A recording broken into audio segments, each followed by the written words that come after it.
In 1997, I played a game called Abe's Odyssey that pretty much changed the entire way I looked at video games. Nice. Just visually, the way it looked and felt like a real high-budget cartoon. The characters felt real to me. The gameplay felt connected to Abe, the hero. And now I've got Lorne Lanning here, who created the original Oddworld, and now we have Oddworld New and Tasty, where we are revisiting that original game. We are. That's amazing, man, and it's all completely redone. What I love about this is not an upscale. This is not we cleaned up the old bitmaps, the old animation. You have rebuilt this game from the ground up. We have. Working with Oddworld and Joe, worked together, and we saw an opportunity with the limited funds that we had to revisit the original Abe, and we, since 2008, we've been really getting more in touch with community, getting our games online.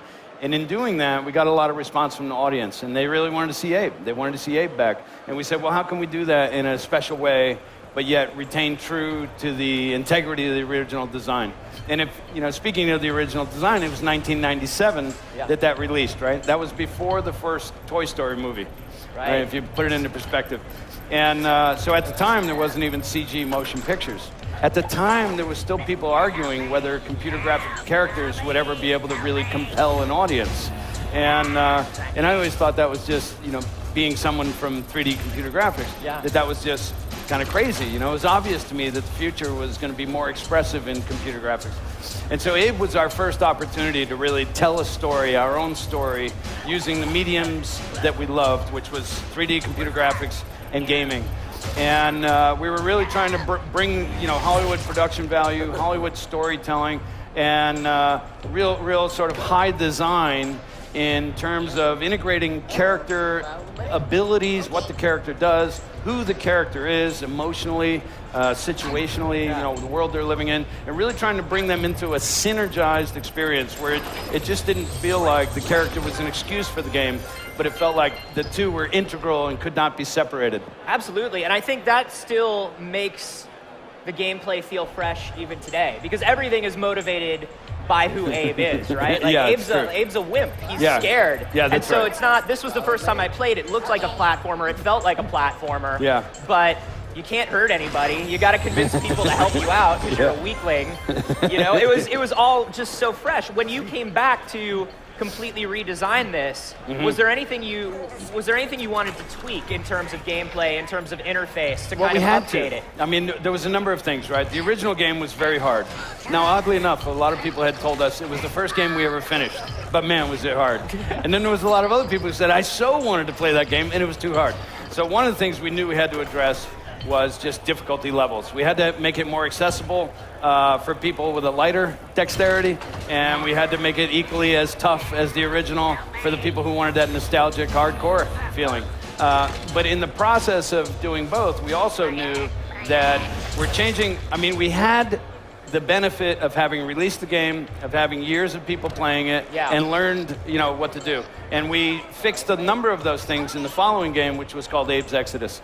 And then like quick save and perfect save, and things we had screwed up the first time and really pissed people off. To say, I gotta tell you, the checkpoints in the original. Yeah, sorry about that. They made me cry a little bit. I teared up a little bit more. Yeah, maybe.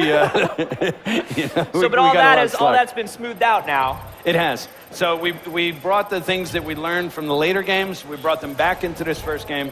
And the big step, obviously, is even though we originally built Abe in 3D, he was playing back as bitmaps. Right. And this time it's all in real-time 3D. But we were able to amortize all those assets that we built from the original game that were built closer to film resolution and then pre-render for the game. But we were able to use all that as a template to build new data, but it saved us a lot of time and money. So it allowed us to put more time and energy into the, getting the gameplay right. And if you look, like even right in these scenarios, these used to be hide zones, but in real-time 3D, dealing with dynamic lighting, you're coming upon things faster, it was harder to do as just shadows. So we had to find solutions like steam zones. So you're obscuring the character enough, and you get the idea that, they're not seeing him.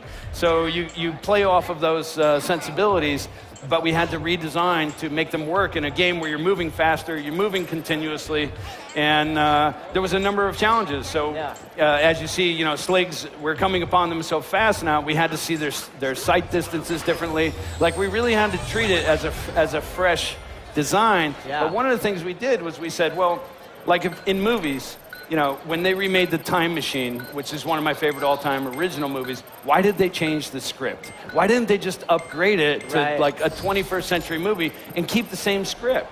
And so we said, well, what if we do that? What if we stay true to the original integrity of the design? I mean, people are still buying that original game on Steam and PSN, and amazingly, they say the design holds up. And today, 17 years later. Wow. And so we go, okay, well, then maybe we did some things right there, but let's not mess with the integrity of that. Let's enhance it. And what was Abe really about? Abe was really about an empathetic character. The idea was, what if we made empathy equal rewards instead of just aggression equal rewards? And if we could do that, maybe we make a more emotionally compelling character. Maybe we make a character that, because he has to talk to other characters and they respond and you feel responsible for them, that we would build a deeper emotional relationship. And that was the idea, but it actually came through. I mean, I think it comes through in all the Abe tattoos I see. And it's funny that you say that, because you do get a feeling, you know, as opposed to other platformers or games of the time where, oh, I'm controlling this character. Yeah. I never felt like I was controlling Abe. I always feel like I'm trying to help Abe out. But hopefully the controls were working. The controls are great, no. But I always felt like, okay, I got to do this. Abe and I have to kind of do this together. Yeah. You know, and so you feel the responsibility for him. God, so, I love the deadpan look when he throws people down the trap doors. Still good. That still makes me laugh. So the idea was like, how can we take a guy who doesn't have a gun? And I mean, me and other original designers had a lot of arguments about this in the beginning. They said, you can't have an action game without a gun. Yeah. And I was like, we're going to. Still an argument being had to this day. And the idea was, you know, that was like the creation of possession, was how do we give you a gun and then take it away without you being upset. That's what really led to possession. And so, you know, how does Abe's mystical abilities give him some firepower, but then not retain that and ramp on that through the game like we expect in most games that are action games. And so the idea was constantly coming back to how do we have a character who inherently, it really is at the bottom of the food chain, is not the muscle-bound superhero you want to be, is more likely the poor schmuck you are, you know, struggling through life, and maybe he's in a worse space than you are. But the idea was that if we could make him charming and endearing enough and make the characters that he had to save be funny, because he has to navigate them through extreme hazards, and not always successfully. Right. And so it's brutally hilarious at times. And what we wanted to do, one of the new things that we did to enhance on that was build in all the ragdoll.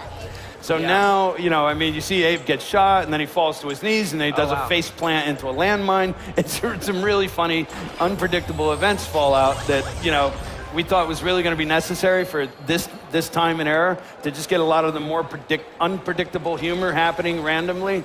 And I think that's working. That's awesome. And so, New and Tasty is coming to which consoles? It's coming to PlayStation 4 first, and we'll be following up, of course, with the PS Vita and PS3. We don't have dates on those yet. We just have a small team. It'll be on PC.